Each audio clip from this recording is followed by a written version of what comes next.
us when we came here and we stayed here. There was no electricity, nothing, and there was no houses to stay. We asked Sri Kasturiji, where can we stay? And he said, anywhere you like. Under a tree on the road? Yes. So we selected one tree and we slept under the tree in front of the mandir. No. And we saw Swami running in the veranda and giving interview. In fact, I was literally crying. I thought I'll And be you dead. believed he was going to shoot Oh you? yes, because machine gun was loaded. I started praying with my own Swami's visiting card. That card he gave you a long time ago. Long time, 65 he gave me You carried it in your in wallet. my wallet. And So you I pulled it out and you started to pray as he was preparing to shoot you. Yes, and I said, Sai Baba, I was crying literally. What prayer can I do? Just crying in front of the photograph. Then he came forward. He says, who is your God? I said, Sai Baba. And he took the visiting card in his hand and he read, Bhagwan Sri Satya Sai Baba, Pendakoda Taluka, Anandpur district, Andhra Pradesh. Go. He said, You go. go. I said, brother, I was shivering, you know. Welcome to Souljourns, and a life-saving account of how Indian holy man Sri Satya Sai Baba saved the life of medical doctor Kishan Gadhia in Uganda. This interview was recorded in Prashanti Nilayam, India, in January 2010. Dr. Gadhia, it's very good to have this opportunity to talk to you today. Thank you. Sai Ram, and thank Sai you Ram. very much for joining us. I've got so many questions that I want to ask, Yes. but let me just begin by asking, you're a medical doctor, Yes, you're living in the United Kingdom. yes. What brought you to Sai Baba? The divinity of the Lord, which was being explained by my brother, Dr. D.J. Gadhia, and the miracles he has performed, which is incurable disease cured, and so he brought us at the divine lotus feet. And though he explained us that the Lord walking on earth is in Puttaparthi, my brother visited here 40 times, 50 times, and he tested and he just went through all the details that the Lord is the real Lord walking on earth. So he became convinced after Yes. all those visits. How Yes. long did it take for you to become fully aware of this? That was till 1960. Till 1960? Yes. So many years you've been... Many years, even though I came for my further studies in India in 1956, stayed in Mumbai, but I was unable to come to Swami. I then visited with my friends and cousin brother to South India, and we visited Pondicherry, stayed in Arvind ashram for a week when mother was alive. We visited so many temples like Tirupati Balaji, Rock Temple, and so many, and we visited our brother who was in final MBBS at that time. So my brother DJ Gadhia requested me, says, Kishan, it is worth going to Puttaparthi, where it is quite near, go there. Sai Baba is there, go and see him. But we couldn't plan, it was not our effort. We tried it, our level best, and we reached hostel back again. So do you remember the first year when you actually were able to cast your gaze upon Sai Baba's form? Yes, that was in October 1960. So you remember the month even? Yes, I do remember. And what was your first impression of him? I was really amazed and see the divinity, the way he called us when we came here and we stayed here. There was no electricity, nothing, and there was no houses to stay. We asked Sri Kasturiji, where can we stay? And he said, anywhere you like. Under a tree on the road? Yes. So we selected one tree and we slept under the tree in front of the mandir. No. And we saw Swami running in the veranda and giving interview. And we were amazed to see the peaceful atmosphere here, first of all, first impression. Then next day Swami, through Kasturiji, called those medical students, and we were 7 of us, friends, all from the Gujarat University. We were in Jamnagar Medical College at that time. So, while we reached in the interview room, what we saw, Swami raised his kafni. That means the kafni, the sleeve, and he materialized vibhuti, and he started giving to all of us, telling the name of the country and the name of the person. He says, Kampala se Shaya. Shah has come from Kampala, Gadhia has come from Kampala, Patani has come from Dar es Salaam, Burza has come from Kashmir, like different names. So before he even talked to you, he was telling you where you came from and what your name was. Name, yes. That must have impressed you right off the bat. And he started giving vibhuti all the friends except me. And why was that? Because while my brother was there, Dr. DJ Gadhia, he was told by Swami to go Jamnagar. So when he came, and he gave me a talk for a couple of hours of Swami, and then he said, Kishan, let us go in the town and we buy one small silver box for you. I have brought some vibhuti from Swami, I will give you. So then we both brother went in the town, and I purchased a small silver box from the goldsmith, came home at the hostel, and he says, Kishan, give me the box, I can put some vibhuti. When we opened it, there was already vibhuti inside. So I told my brother, look, this goldsmith must be your Sai devotee. He has put, by seeing you, he has put some vibhuti inside.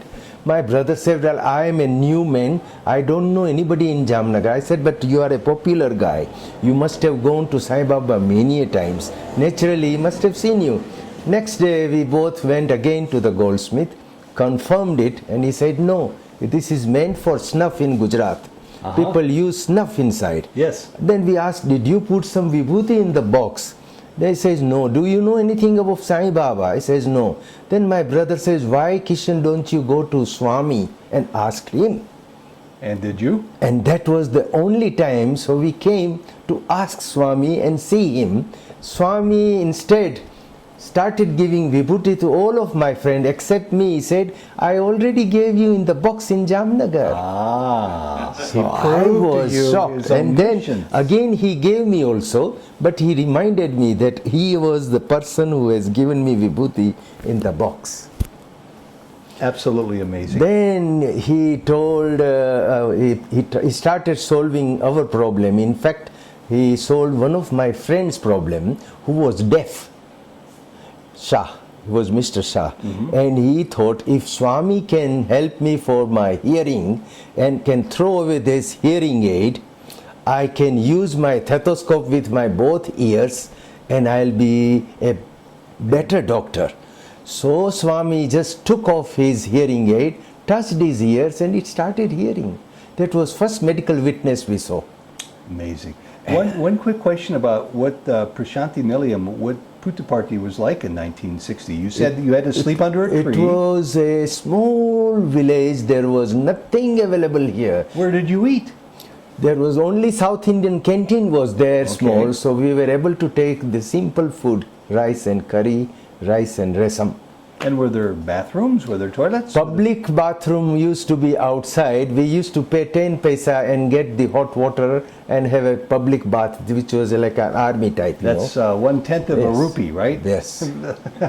And nothing was available here. Nothing.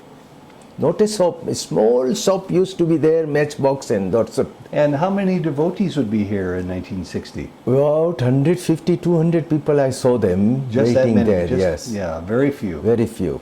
And did you know right away after you saw him, after he knew your name? Yes, then he said to me, come on, I give you personal interview. So he took me inside another room from the main room and he said, any more doubts? I said, no more doubts. Then he said, let me tell you the omniscient, omnipresent and omniscience. I know what is happening. I can tell you, Swami said, your mother in East Africa, Kampala, has got heart attack today. No kidding. Did that shock you? It was shock to me. I said, Swami, I had a letter last week only. She was well. Swami said, I'm talking of today. And you're a medical doctor, so you must have been very worried about I your mother. was shocked. I said, Swami, you are the God. Please save her. If she has developed a heart attack, please save her. So Swami then materialized some more vibhuti, packed them for me and gave me in 3 packets of it. And he said, you go while going home, while going Jamnagar, Gujarat, post them and inquire from Mumbai to your father, how is your mother? And tell them Swami is looking after, don't worry.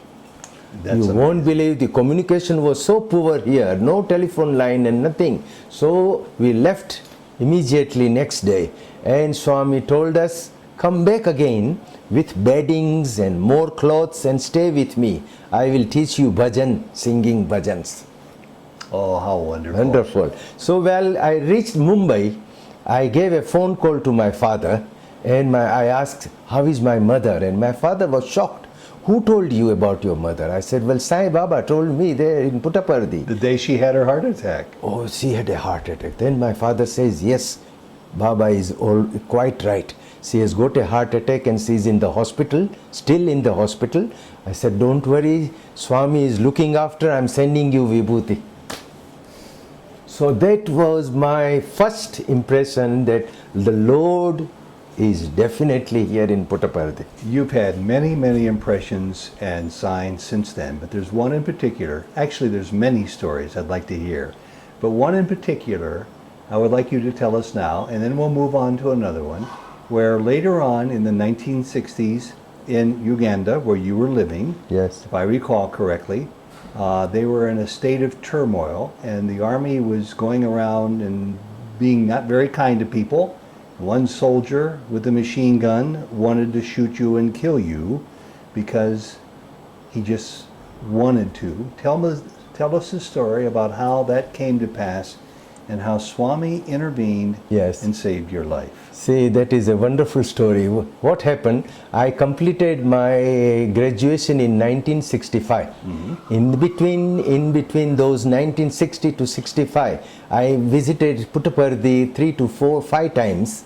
And I have seen Swami in festival days like Dashera. Yes. And those days Swami used to materialize vibhuti, hips and hips of it. From the big From the urn. big pot. Yes. Over turn, and Kasturi used to hold the And pot, he'd put his and hand up Swami there. was waving his hand inside. And you would see that. I have seen it live here, and I have seen those days. Sai Gita was a baby Sai Gita, Little baby elephant. Yes, and he was having a beautiful one ring, bell in the neck. And she was made to run round Mandir 108 times. Oh, we my used to goodness. count in the morning. He would count the times How the many elephant times would Sound go Gita, around the mandir. how many times he is running after this mandir, and it was 108 times he was made to run. That was our Nagar Sankirtan those days. Wow. Now I can tell you, after finishing my graduation in 1965, I came to Swami, and I was waiting outside for his darshan and his permission to go. Then he walked and he came, he said, Kishan, you going? I said, yes, Swami, I'm going home. Parents are waiting for me. So he started waving his hand. So I thought I'm getting some vibhuti. But instead he gave me a visiting card. He produced a small visiting card, and he gave me visiting card, instructed me to keep always in the purse, Okay. not in the shrine room. And that was the instruction he gave me. All right. So I reached Kampala, and I started my job in the Mulago Hospital, Kampala, In Uganda. Uganda. That was the big hospital. 65, 66. 66. Okay. And got married in 67. All right. And then I settled with my wife 80 kilometers away from the capital city, Kampala, for my practice. Okay. Now what happened? Small village, small town? Small village. It was a very good community there. And we were about 7 to 8 doctors in the city, Okay. small village. So what happened? Swami came in physical form in 1968. That was month of June, July. He came in July, June, July. When he came to Uganda. Uganda, Kampala, His only trip out of India. That correct? was the only trip he has been out of India. And he was there, and that's a legendary trip that he made. Yes, Partly because it's the only time he ever left all of India. correct. Do you know why he went to Uganda then? To give blessings to the devotees were eagerly waiting, because my brother opened the Satya Sai Center in Kampala in 1956. But there are devotees all over the world who would have loved to have him but come these and give devotees were so much insisting Swami. In fact, Dr. Patel, who brought Swami, he arranged and booked 9 times tickets for Swami and the company of the Swami. And finally he came. Finally Swami agreed, So and this was he a brought. big moment for you and It for all was the people. so wonderful that my parents and all my uncles, they were all Swami's Sevadal. They were busy in Kampala, and Swami was so happy. But I was unable to come and see on weekdays. You see, Swami said, duty is God, work is worship. So you were working as So a I doctor. was working in there, my small town, 80 kilometers away. But Saturday, Sunday was my off. So I came to Kampala to see Swami. And luckily, the day when we came, the announcement came from the Sevadal that all the doctors and their family, please come inside, Swami wants you. So I was there waiting for Swami's darshan. And I told my wife, come on, let us go, all doctors are going. We are all supposed to go inside. So we went inside, we had our darshan, Sparshan, Swami's Pad Namaskar. Swami asked us, how are you? I said, I'm quite well. I got my wife, Swami, on the ladies' side. And then Swami said, very happy. But then he started solving the problems of the doctors. In the meantime, he told us, go home. Tomorrow I'm coming to your home personally. Wow. So being Sunday, we thought beautiful. Saturday, Sunday. I was there till Sunday. So did he come the next day to your home? Next day he is planned, he came with Dr. Patel to our house, and we were all family members together and having a wonderful time with Swami. We offered him grapes as a token of our love, and we did the arti and bhajans, and they were so happy. Then Swami said, life is like grapes now, but the future is no good. And what did he mean by that? That means they said, once these grapes becomes rotten, you throw away. So the future, So he was talking about your life in Uganda. yes, he said, future is no good in Uganda. So we told Swami, we are born, brought up here, father has got business, and they are all settled well, so many years. So he said, up till now the life was good, but future is no good. He wants you to leave. So he told me, then I asked him personally, Swami, what shall we do? He says, wind up, sell the things and move. I said, Swami, we are holding British passport. He said, move to London. Oh. And did you do And he that? said, don't go on your own, go with the family. I said, okay, Swami. So he wanted me to go with my sister, my brother-in-law, my brothers, and all of us family. And this was a period of increasing political turmoil. in Uganda. So this was, at that time there was not much problem. 1968 was quite good. But Swami told us future, so I sold my practice, I sold my building, I sold my house, and I rented a house instead, and I transferred my money officially to London Bank. So you were preparing to leave. Yeah, I started preparing myself. And then what happened? And then I waited for my parents to pursue them, please let us go, till 1972. So they wouldn't go. They say it's difficult to wind up, son, difficult to sell the business and difficult to wind up completely. And what was your father's business? He was having a cloth business, Okay, so he had been there for many years. Many years. And he wouldn't find a buyer. He thought that it will be okay. There won't be more problem. You see, businessmen won't have any problem. Those who are working could have problems. This is what he thought. Yeah. So then what happened one day, while I was in the small town there, I was visiting my friend, and one army man came. He says, I want to check your car. I said, okay, sir, check it. This is a soldier? The soldier. Okay. So he came and checked my car, and he couldn't find any weapons except stethoscope and my medicine box. Then he said, sir, come on, drive. So I thought he wanted my service somewhere. So people used to take me for my service. a small town, everybody knew me there, and even the head of the army was also, he knew me very well. So I thought probably he's taking me, some family members must be sick. Instead, he took me in the bush and he said, come on, prepare. He brought the machine gun. He wanted to shoot me. And why? Because of the skin. He said, you people were ruling us. I said, but look, I'm a doctor. We are not the rulers. Britishers were the rulers here. We are all the simple people. I am a doctor. I just stayed here, born, brought up here. That's all. And why didn't he understand that? There was no, he was very stubborn. And he said, come on, what is your last wish? He asked me. And he had a rifle? He had a big rifle, machine gun, loaded. And he said, what is your last wish? I said, well, I want to see my children before dying.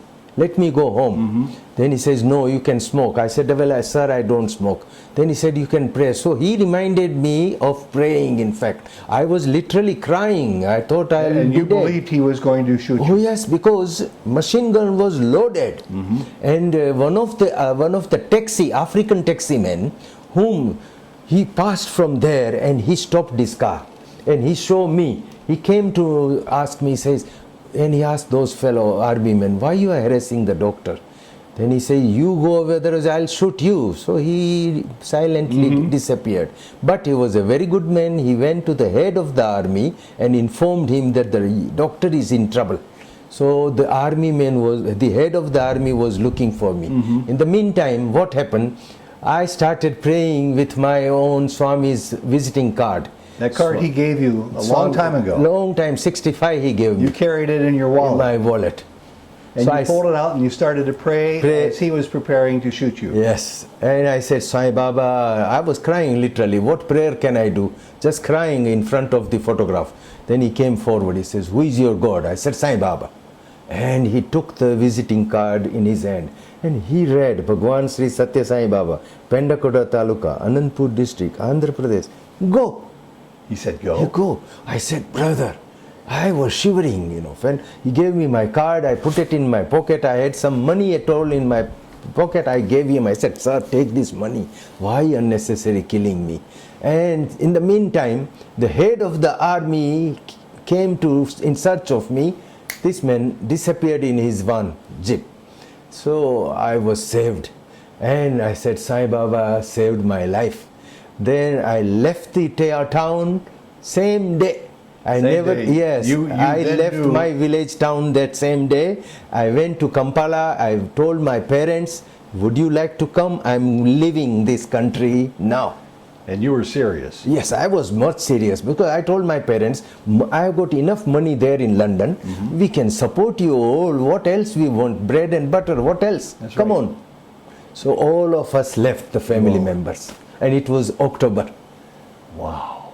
I do remember it was a month of October. We left quietly from the Entebbe and we reached London. And we were given the really tremendous welcome by the British people there. Because we left only with our children, our suitcase, that's all. Not a single penny was allowed from the government. They said you were not able to take anything. Some clothes. Keep your clothes and your children, that's all. Go. So then, a long time later, you saw Sai Baba. Yes. And pick up the story from there. Oh yeah, what happened then? It took me 10 years to settle the family in London. All of us were very happy then, and I settled in Midlands, Leicester. Leicester is a beautiful town there in Midlands. So after 10 years, in 1978-79, I started coming to Swami again.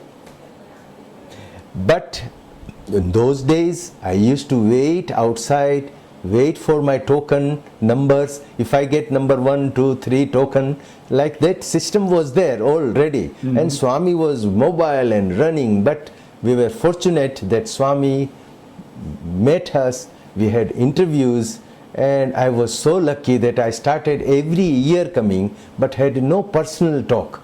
He wouldn't talk to you? No, not a personal talk, the group interviews. Okay. And we were so happy that even in 1980, when I brought whole family with me, my son, my daughters, my wife, We had a wonderful time with Swami, and Victor Kanu was with us, and we had 4 interviews that time. Swami was so merciful, and he said, Victor, I wanted you in this trip. Victor wanted to drop because of financial problem. Swami said, I gave you money, I wanted you to come down. So that's why he was there. That's why he was here, Swami said. And that was the love for Swami had for Victor also. This is before he started the school and the orphanage? This was in 780. Oh my goodness. 1980. You go back so many years with so many Baba, legendary Baba and people. Recently, when 2002 or 3, I was in Whitefield in the tri session.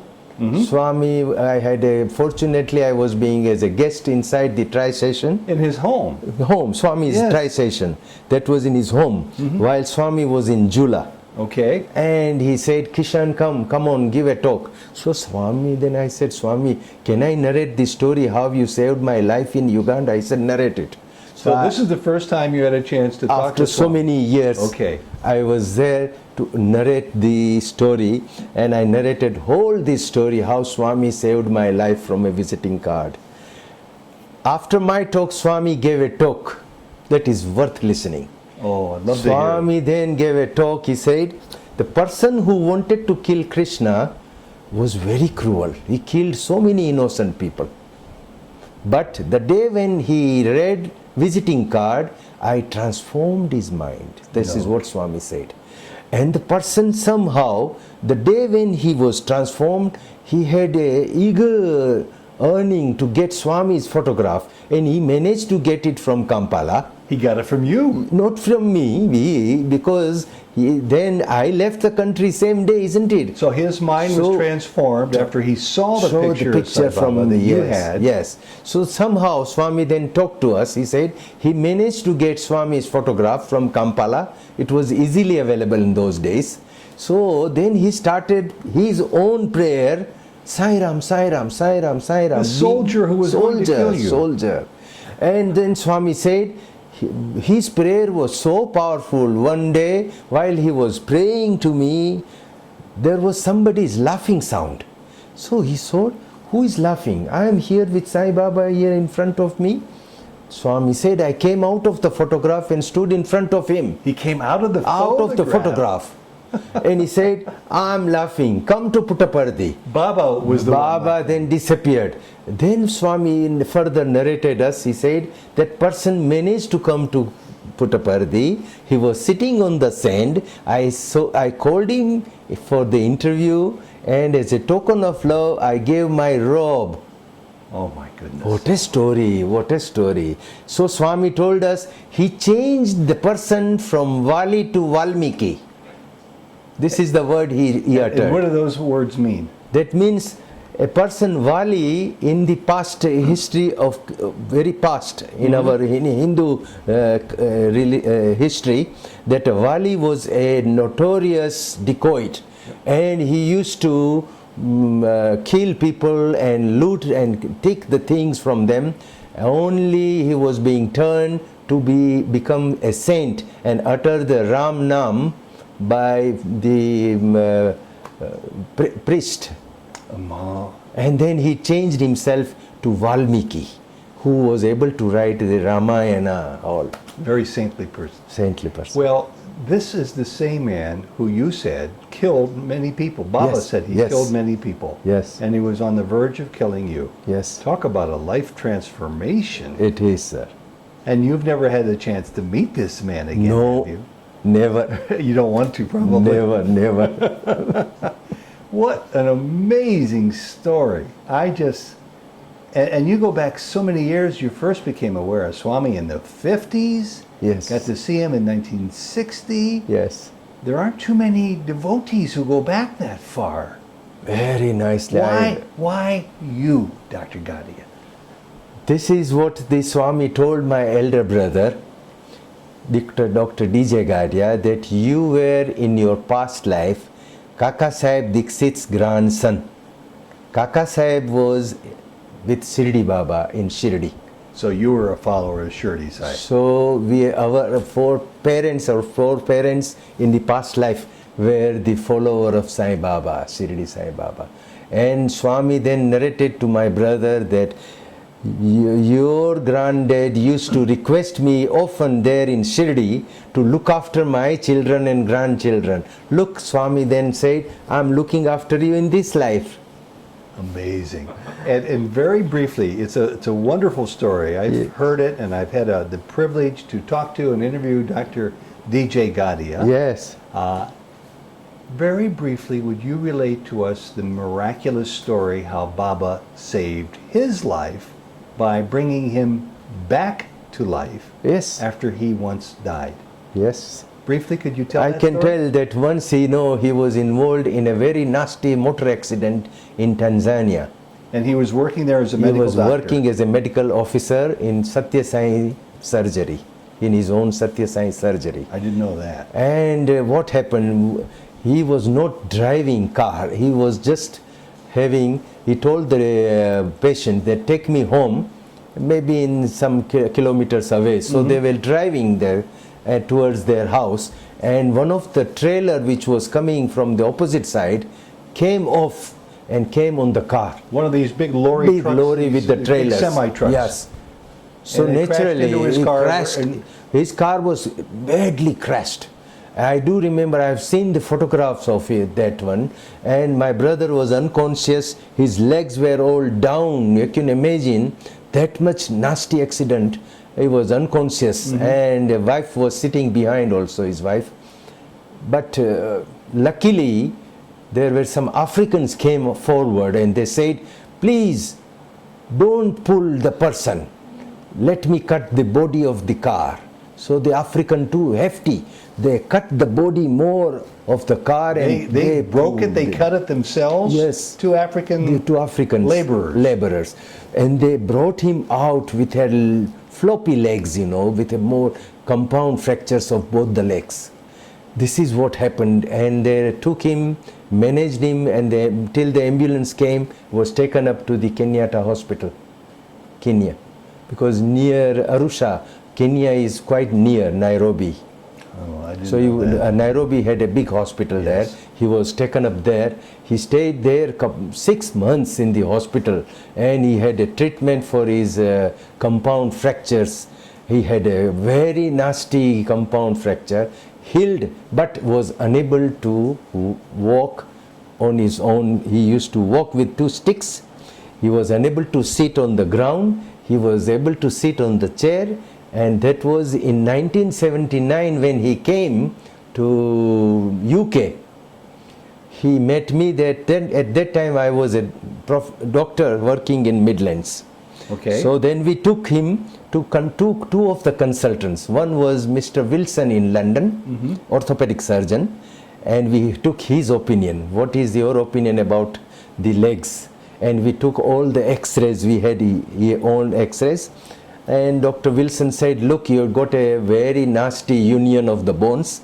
We won't able to re-surgery do and make you normal. It's better you go better on these walking sticks and better sit on the chair. That's it, my opinion. So we took him another opinion in Midlands, and that was Mr. Chan, an orthopedic surgeon in Midlands. And he also said that I won't advise you the surgery. Nothing can be done. Medically, we advise you to take at the most paracetamol whenever there is pain. Better go on this or a wheelchair. That's it. So then he came to Swami, and Swami threw his stick away. He did. And he applied his vibhuti on the legs and made him to sit on the ground. He was able to sit, but still he managed to sit on the chair a long time.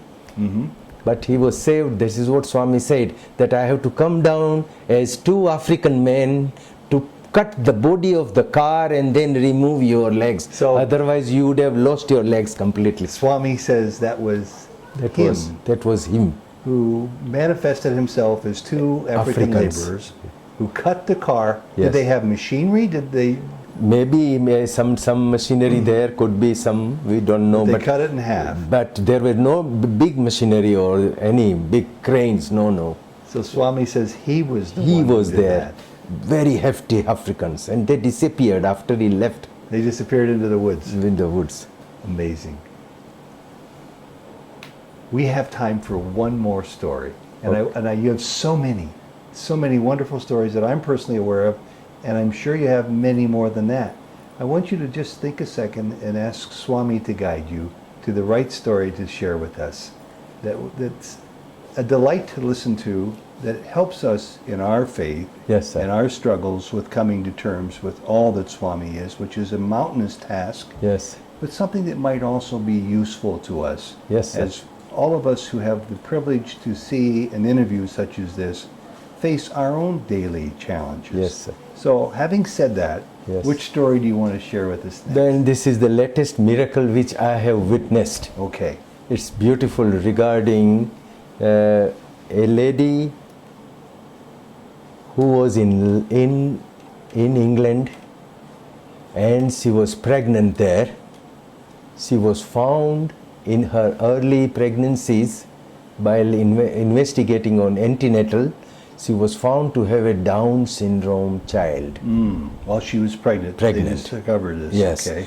And so she was being told by the hospital staff that they will have to do some more tests like amniotic aspiration fluid and sonograph. And so laterally they confirmed it that yes, lady, you got the Down syndrome child. Nothing could be done. Nothing about could be done medically, except we can terminate on national health free for you now, early, when there is no life of the child. Later on, once you don't obey, or if you want to carry on the pregnancy, we won't able to help you. So you decide within a fortnight. So she said, my parents are in India, we have to ask them and we will come you within fortnight. And she started crying, literally, with this problem, naturally. Husband was crying. The family problem, isn't it? First child, and that is also Down syndrome. Somehow they passed the message to their parents, and the parents were sitting next to me. The grandfather was sitting next to me, and he was a little impatient. Just go ahead and put that on there. He was a little impatient. And what did he say to his granddaughter then? He said, we will write a small chit and ask Sai Baba what he says about it, whether to go for miscarriage or not. So then he wrote a small note of it, but Swami used to come in those days in Vice Chancellor's red car. Okay. Okay? He was very fond of, at that time, the Vice Chancellor's car, and I used to sit there also. So I saw Swami used to come in the Vice Chancellor car and get down in veranda. So this man was sitting next to me. I knew the gentleman from London only, and he said, Doc, I'm worried. There is a medical problem. I said, don't worry. What is the problem? Can I solve medically? I can solve the problem. So we talked to each other, and he said, my daughter-in-law is pregnant in London, and she is found to have having Down syndrome child. What shall we do? I said, look, medically I can tell you the same story. Medically we can't do anything. Wait for Satya Sai Baba. He is our Lord's Lords. He is doctors, and surgeons, surgeons. Let us wait. I had so many medical witnesses in the past.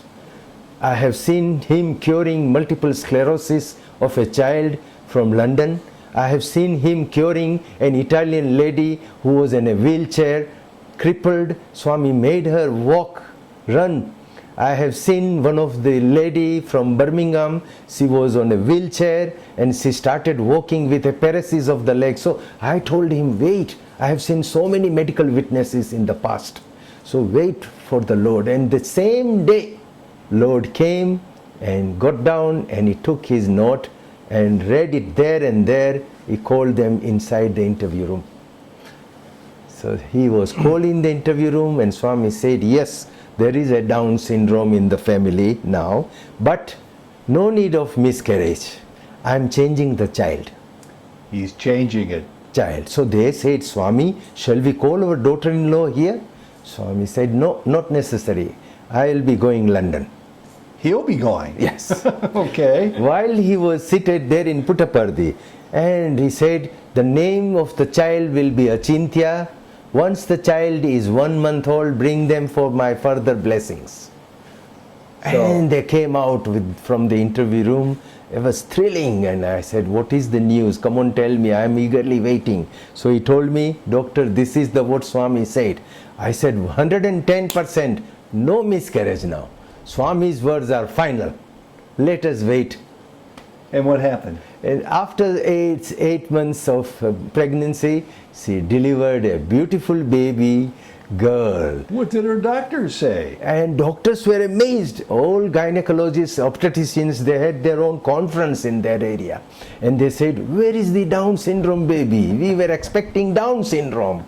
You got a beautiful baby. Then they showed Satya Sai Baba, a photograph of it. They said, this is the person, Sai Baba has changed it. Mm-hmm. And did they have a response to that? They were shocked. They said, who is Sai Baba? What is this? You've been to India? They said, no, I haven't been to India, but our Lord has changed it. And they said, oh, beautiful, but you got a beautiful. They put a question mark in their file. Mm-hmm. Just stopped the conference. They said, but we are very happy. A Down syndrome baby is not there and a beautiful child is there. So once the child was 1 month old, they brought them here for further blessings. Swami called them in the interview room. Just like he said. Yes. And Swami took the personal photograph of the child and the family. I saw all the photograph and I was so thrilled. What happened, this was in 2006 happened. Now the child is 3 years old, and recently I was going with Swami to Kodaikanal. Every time Swami goes to Kodai, I used to follow him. Mm-hmm. But once he took me as a guest of Swami. How wonderful. So I was happy with him to stay with him in Kodai. And Swami then called me there in 2006 also, that come on, narrate this story. Of the Down syndrome child. Then I said, Swami, can I speak of the Down syndrome baby? He says, yes, speak of the Down syndrome baby. So you did that. So I narrated whole incident of this. Just this past year you did this. Yeah, I just started with this. I said, well, Parikshit, which was Pandava, mm-hmm. was the only Pandava in the Pandava's family. Mm-hmm. All rest of the family was being killed in the war. So Pandava, except Pandava were there, but their children were being killed. Parikshit was intrauterine and Aswasthama wanted to kill intrauterine that child. Krishna protected that child. That is the story. We read it, we have heard it. In Bhagavatam it is there.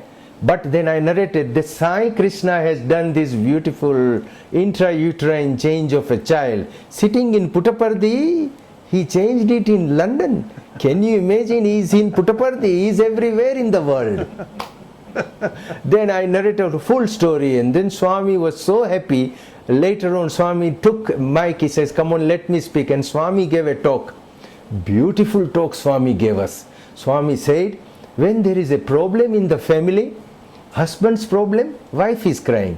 Wife's problem, husband crying. They are one body.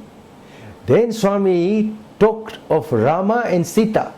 Swami said, when Rama was in Kiskinda near Sugriva, he was in the forest, and because of the monsoon, he told Sugriva, come after the monsoon is over, we will go further in search of Sita. In the meantime, Rama was in the forest there in those time, and he was eating very little food. So Swami said, Rama became very thin.